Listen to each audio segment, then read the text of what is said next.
All right, let's do, this is for me very special because it's the very last episode of Cash Goes Digital Payment Pandemic, and we have 36 episodes, and it's a great privilege. I have Jarkko Turunen here from TietoEVRY. Welcome. Thanks, Joachim. Happy to be here. Excellent. You're calling in from Helsinki. That's correct. Yes.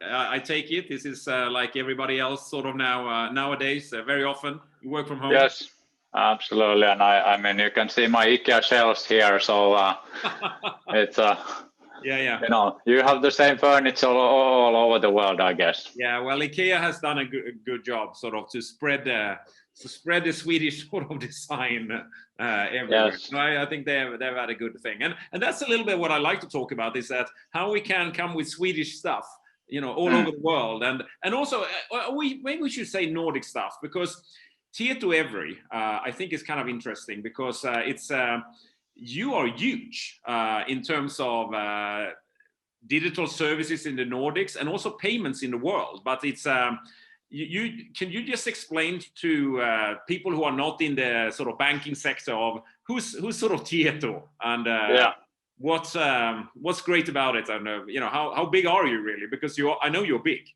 Yeah, absolutely. So TietoEVRY as a company, I mean, we are a digital services company with a strong Nordic heritage, and we are kind of a 3 billion company. But what is interesting and what many people don't know about TietoEVRY is that actually 1 billion out of our business is in software. So that's a pretty hefty business in TietoEVRY. And you asked about the financial services. So I'm coming from business called payments, and we are having global ambition. We are actually having customers all over the world in most of the continents. We are not yet to go to Antarctic, but all the other continents we are having clients, and in the payment business we are basically having three offerings. So we are having cards and then cash management and then other payments. So these are the three main areas, and as said, Nordic heritage, but you know, business is global, and obviously we are having people in the Nordics, but also in India and many places in the world. Yeah, one news that we just released over sort of the last 24 hours is that Crunchfish has become a partner of Visa, who have told us, well, they work with 15,000 banks. They are, that's sort of their main target for cards, as well as, it could be mobile payments as well. How does your solutions in Tieto relate to what the payment networks is doing? Good question. So we are essentially a software company. So what we do is create software in payments, and what we do is that we serve banks who are our customers, also sometimes what we call central infrastructures, and what we do is to make them able to compete in their businesses and win their customers. So that's what we do. And then when we are, for instance, talking about our card software, then we obviously are offering different kind of card products and connecting to all the different major card networks, Visas, Mastercards, UnionPays, and the like. So kind of, I would say in general, we are rather agnostic and want to support the banks accessing whatever networks they are connected to. Okay, so the banks will engage you to that they have some sort of software platform for, as you said, card, cash management, and maybe some other value-added services. But then they could be using one of these sort of say EMV type of services like Mastercard, Visa. Is that the way to look at it? Is that what you sort of explained to me? Yeah, exactly. So I mean, of course, we also sometimes, come and support our customers to, think where they might win the business, and then also work together with the customers to kind of see what networks might be best for the combination of their product set and the place in the world they are and things like that. So of course we also come with advice, but in the end it's the customers who are making the choices, and then at the same time we are able to support many different networks and service models, business models. Yeah, but as you say, it's you coming from the bank's perspective, what they need, and it's how do you look upon the world right now moving, because the card rail has been very strong, and certainly it is still in the European or in the Nordics really, I guess in the Western world, but real-time payments is coming as well, and then how do you look upon these sort of trends, real-time payments, merging in a way with card payments? What's Tieto's play there? I guess you are in the middle of that. Exactly. So yes, very interesting market in the retail payments at the moment. So the COVID-19, if you look at the world picture, that has definitely sped up the digitalization in money. Cash is being reduced, and then digital payment methods are actually replacing that card in all places in the world. Then when it comes to the different digital retail payment methods, then and I actually had to check even in Sweden, then basically where we see that a lot of people are using Swish and kind of moving into the beyond the card payments into more mobile payments and even dedicated mobile payment networks. Still also the cards usage is actually increasing. So I don't see that cards are actually going anywhere, but then more and more transactions are becoming digital, even smaller ones, and then cash is being replaced. And there are, we have been talking about, for instance, microtransactions long time, and these are also, increasing the payment volume. So I would say that the cards are there, they are growing, they are becoming contactless and increasingly embedded in wallets in mobiles. And at the same time, we see a lot of development around the world in terms of creating new rails, new mobile payment rails, like Swish in Sweden, Tieto in Finland, Vipps in Norway, and so like. And there are tens of projects around the world that are actually creating new kind of instant digital payment rails. One of the things that I thought was very interesting with Tieto as well, that we have those two main rails really, real-time payments and the card payments, but you are also engaged on a national level. Sometimes you can go in and not just helping banks in a way with products, you can help in a way the central bank in some countries as well. Isn't that right? I know you've done it in a few countries in Africa.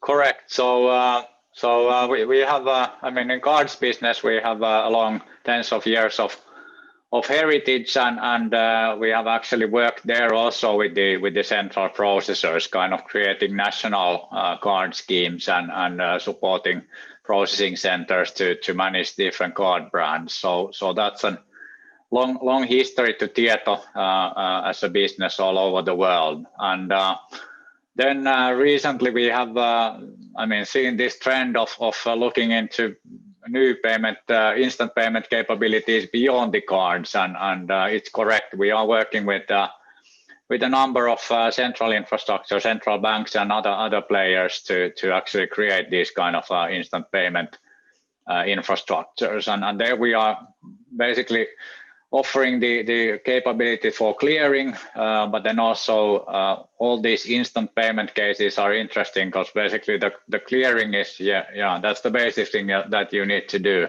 But all these cases are kind of boosted by what we call value-adding services, kind of how the end customers actually get to use these new payment rails. And peer-to-peer payments are one of the key use cases, but then increasingly we are talking about other use cases like bill payment and request to pay And also, like from the central infrastructure point of view, one key area is how do the banks and corporates and other people actually connect to the this central payment capability.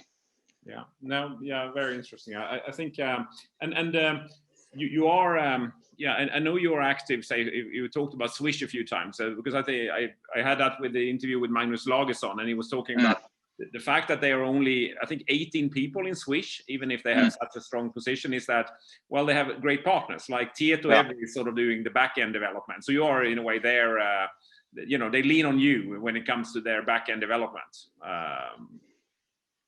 Yes, exactly. So we do have a long history here, and I mean, in the Nordics we are almost everywhere. So I guess most of the banks and financial institutions are one way or the other dealing with TietoEVRY software and payment capabilities. So in that sense, we are very central to the Nordic economies and their payment infrastructures in many ways. If you compare, sort of, if just looking at you on a global scale in the area of payments, are you one of the top 10 or top 20 or top 5, and what are the competition, would you say? It's not Visa, MasterCard then, as they are more the rail instead, but what are the other companies that you are competing with on that global level? Yeah, that's a good question. It's been very interesting market the last couple of years in payments when it comes to software. There has been huge consolidations, and there are many US-based, really global players. And if I said that TietoEVRY is getting 1 billion in revenue from software, it's of course not only payments, and then these US companies are enormous in that sense. So then in the global market where we are, then we are seeing this kind of competition. We are, I mean, front runners in some of the key areas like instant payments. Virtual account management is something where we have actually developed a concept earlier, and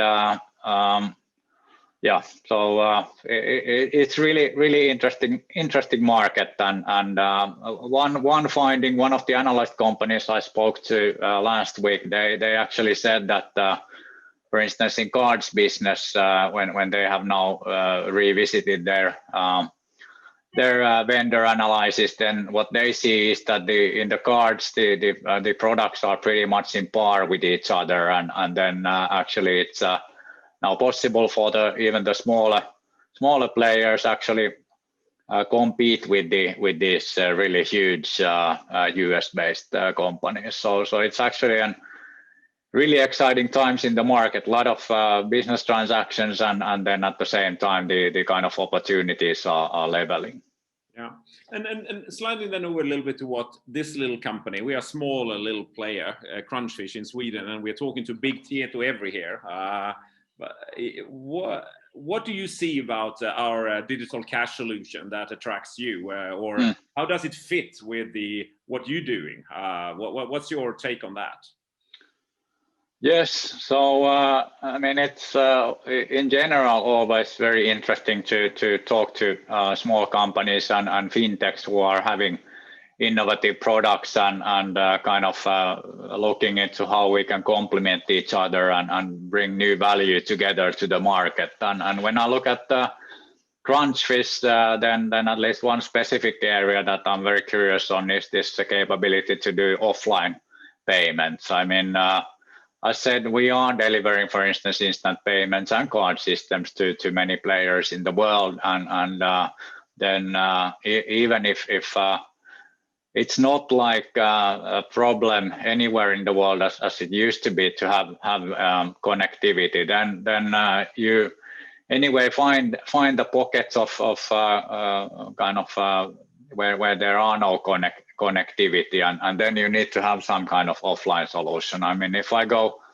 up north skiing, for instance, then there are places where it's not possible to reach the network, or you go to London into the tube, then you can't reach to the network. And there are, you know, far out places where commerce happens all over the world. So you know, these require the offline capabilities. So it's interesting. And then the other use case typically is that even if networks are there, software are there, and there are backups and everything, then still things happen. So then whenever there are some sort of outages, then you need to have some sort of backup plan and a way of actually operating offline. Otherwise, you will be hitting the commerce. And I'm coming from the bank world and seeing this kind of situation where it has been very handy to have the, for instance, limits in cards to actually keep the business going.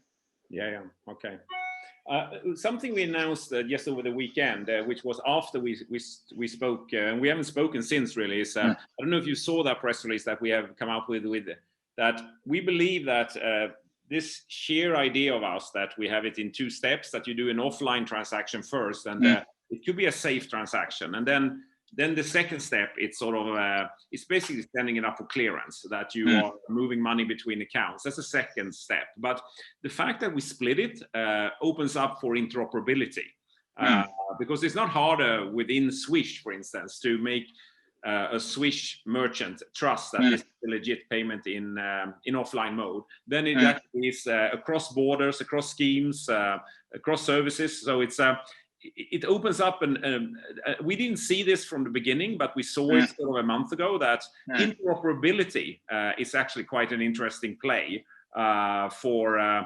because that is tying together all of a sudden a lot of things going on here in the market across the schemes, really. It could be crypto, CBDC, real-time payments, cards, closed wallets, anything. Yeah, and that's a really interesting viewpoint. I mean, the fragmentation in the payments market is definitely what we see, and there are so many schemes, and it becomes fragmented for you as a consumer, and it also becomes fragmented for you as a merchant to offer all these kind of different payment methods, and you still need to, as a merchant, have the reach and offer, whatever your customers might want to use. So I think it's really exciting to hear about your findings also, that how can we reduce the fragmentation and make it more interoperable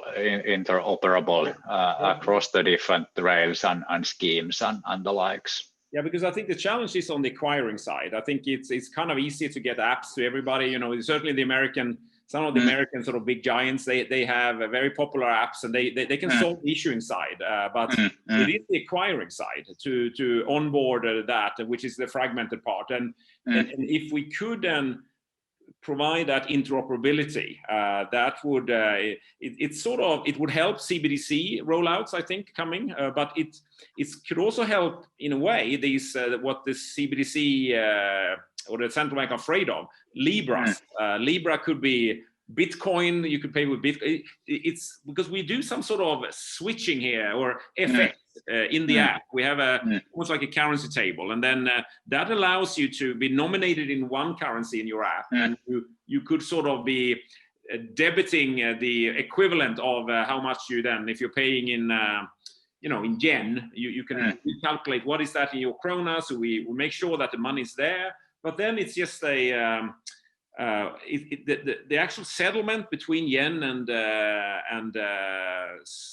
then Swedish krona will happen in the online step. It's just a normal international remittance in that sense.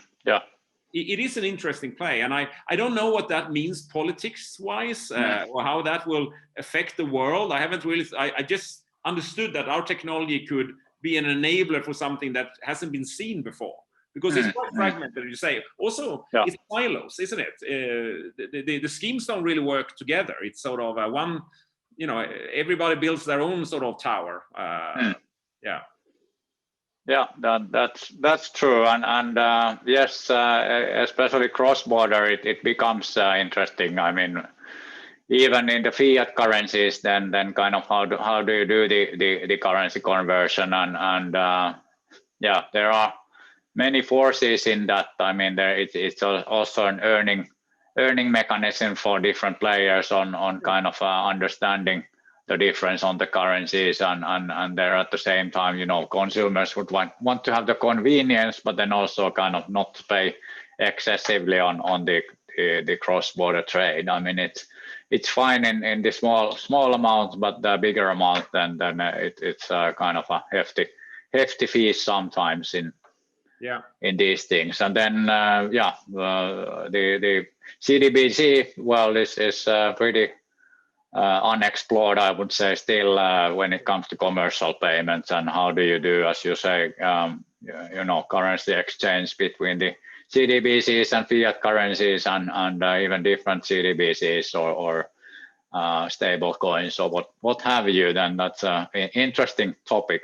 No, and I know it's new to us as well, Jarkko. So I don't think we will be able to solve everything in this interview, and I know it's but it was something that's just we have had this conversation, you and me, for a couple of sort of, I guess, a month or so, but this is sort of new. But it's fun to explore it with you, because I think it's a promising area for digital cash, which goes beyond just the offline component. This is on another level that this potentially could help. Yes. You yourself, Jarkko, when we were chatting before, I was complimented that you are sort of in a big company like Tieto, a really global player here. You are both sort of business developer sort of director, as well as product manager. It almost tells me that you have to have one feet on both the technical side as well as the business side. Yeah, that's true. Obviously, I'm lucky to have a good team of product managers in working with me. So in that sense, I may not be on the daily product management work that much, but then it is an interesting combination, and definitely something that helps us bring the new ideas and integrate them into the products quicker, because we are kind of having one organization who is looking at kind of broader in the market and how to combine our offerings with the different internal and external offerings, and then we have also the product management who is then kind of working more on daily basis with the existing product lines and existing customers. Yeah. When it comes to customer, would you say is it mainly banks, or is it sort of central banks, or is it sort of the schemes that if you are sort of a payment service, where is would you say mostly focused when it comes to your sort of payment services or in products? So if I look at the TietoEVRY Payments business, we are purely focusing on banks, and also what we call central infrastructures like central banks or other players who are operating cards or instant payment schemes. So these are our customers, and then in some areas then our customers are serving, or of course they are serving other players. But for instance, in virtual account management, then our prime offering is something that the banks are then offering to their cash management customers. So in that sense, we are kind of need to understand what's going on in payments inside the banks, what are the banks' issues, but then also definitely looking into what's happening in the wider world, and how, for instance, corporates dealing with real-time payments, or in the future CDBCs and things like that. Yeah. Do you, if you look ahead into the future, do you think this what is now going on, and the COVID has put as you said, we moved forward a couple of years in terms of digitalization, but what are the big trends right now? What's sort of going on, and will it just accelerate even more, or what's because it's a lot of things that is happening right now. There's a shift in a way, which is going faster and faster, isn't it? Yeah, that's true, and well, we have picked up four major trends that are shaping our offering at the moment, and one thing definitely is the real time. So it's the businesses are moving into real time. Online commerce is happening, e-commerce is happening all the time, and then that is requiring more real time information flows. And then at the same time, basically from that demand, and also based on regulators' wishes and what have you, then the real-time payments are coming, and that's very much shaping the the industry in many ways. Then the other trend is that when we look at banks, then there are a lot of new players entering in this payment value chain. So there are different wallets for consumers. There are also finance providers towards the consumer end, and then at the same time the corporates and other businesses are also served by multiple players. And then with PSD2, then kind of payments and other banking services are kind of becoming embedded into these different channels. So that is an interesting trend, and we are looking into how we can help our banks to be relevant and offer competitive products in this picture.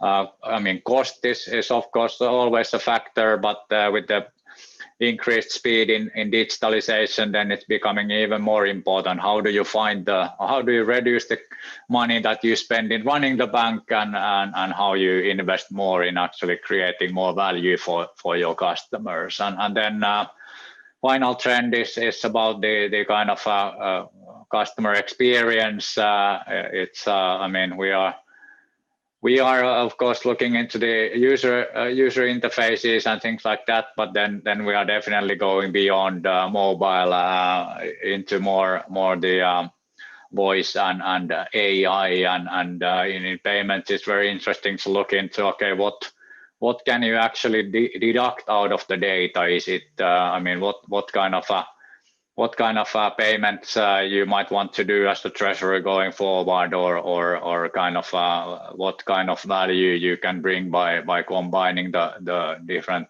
payment data into new offerings, and but interesting world also with the privacy and data topics. So, but those are maybe the four key trends that we are working on right now. Yeah, I was just thinking, because as we are a tech company, we're very strong on. We see these smart glasses coming out as well. A lot of the payments are moving to mobiles, but then at the same time, Apple is talking about that. In the future, the personal device of choice will be your smart glasses. So it's interesting to see. Maybe that will become that you will sort of start paying with your smart glasses instead. It's and we have the gesture control for that type of. Application. It's kind of interesting how things world will look different, and it's moving fast. Yeah, it is, and in payments it's less about more about consuming what you want or obtaining the service that you want, and then paying a fair fee, and then that kind of becomes very embedded in that experience. So if you don't need to think about payment, that's kind of the best payment experience. Yeah, no, I actually we have people here at our office space here that they say exactly that the best, I think as you said, the best payment is the one that you don't even look at it as a payment, as it's completely sort of seamless and natural and behind the scenes kind of thing. Yeah, that is cool. No, hey, Jarkko, I think it's great. I look forward to continue discussions with you. As you are here as this week, I actually have players who are like potential partners for us. On Monday, this is going to be aired sort of next week, and on Monday I have ACI Worldwide, who are one of the big switching processors of the world. We are in dialogue with them. We are in dialogue with you, and we're quite happy that we actually have something which potentially is relevant for players like ACI Worldwide, TietoEVRY. That we're coming with something that strengthen in a way that the offering you have to your banking clients around the world. So we're very happy to see if we can whatever we can leverage out of that. So and I know we are in that dialogue, and let's see where it leads us. And I'm happy to perhaps not traveling right now to Finland. Are you letting any Swedes in because of our Corona situation? Because you've done quite well in Finland. There's not many casualties in Finland, is it? Yeah, in general, pretty good. I think it's kind of fluctuating quite a bit, the situation. So I don't know if what kind of travel restrictions are in place today, to be honest. But yeah, I'm really looking forward to when the vaccinations are there and we can, meet more freely. I think it's even if it works with the videos, but still even better when we can meet in person. Yeah, no, I agree. But haven't you also? I've actually found that you have become more efficient. You never ever been so efficient right now with the videos, and so I'm all for the physical meetings as well, and I long for that. But hey, so efficient we've been during this year with, you're an international guy and you meet a lot of people all the time, and you can be home with at dinner with your family and still have had 10 meetings during the day. Yeah. It's interesting. We have actually found a way of implementing customers fully without having any face-to-face meeting overseas. So that was a really interesting journey, and actually even the quality has been really good. So I think there are positive things from this as well. Yeah. And it's the last question, sort of in the Nordics, because where is sort of the strength of Tieto? You're in Helsinki, so it's obviously in Tieto. It sounds sort of like a Finnish origin in some sense, but I know EVRY is also. Where is the base? Is that a little bit sort of from the Baltic states, and you have something in Sweden? But just explain a little bit where because I know you're a very strong Nordic player, but where's the heart? Where is the origin for this whole thing for TietoEVRY? Right. Yeah, I guess there are many angles how you can look at it. The headquarters are in Finland for TietoEVRY, but then we are very much based on global delivery. So as I mentioned, we have a lot of people in India, in my area in payments. We have actually not that many people in Helsinki or Finland. We have some locations in Oslo and Riga, and then also a lot of people in Stockholm, and then I think we have in payment we have like 10 offices all over the world. So it's really global, and one thing that I'm kind of very happy about is that it doesn't really matter where your colleague is, then we are still, all of us are part of the same team, and that's not something that I always see in the global companies. No, that's nice. Where in India are you? Because I don't have a big team in India, but we have 20% of our force in India because we are just 25 and we have 5 people in India. Pune is the biggest location, but we have a couple of others as well. Okay, but quite a few people in India then, because it's booming there with payments. So I guess Tieto must be there, Yeah. Yes. Yeah, excellent. No, but thank you so much for volunteering to do this interview. I think it was a really nice chat. Thanks for getting to know you, and I hope we can develop this into some fruitful partnership going forward, Jarkko. Yeah, thanks, Joachim. Very, very happy to be here, and so thanks for inviting, and definitely let's be in touch. Yeah, okay. Thanks so much. All right, thank you.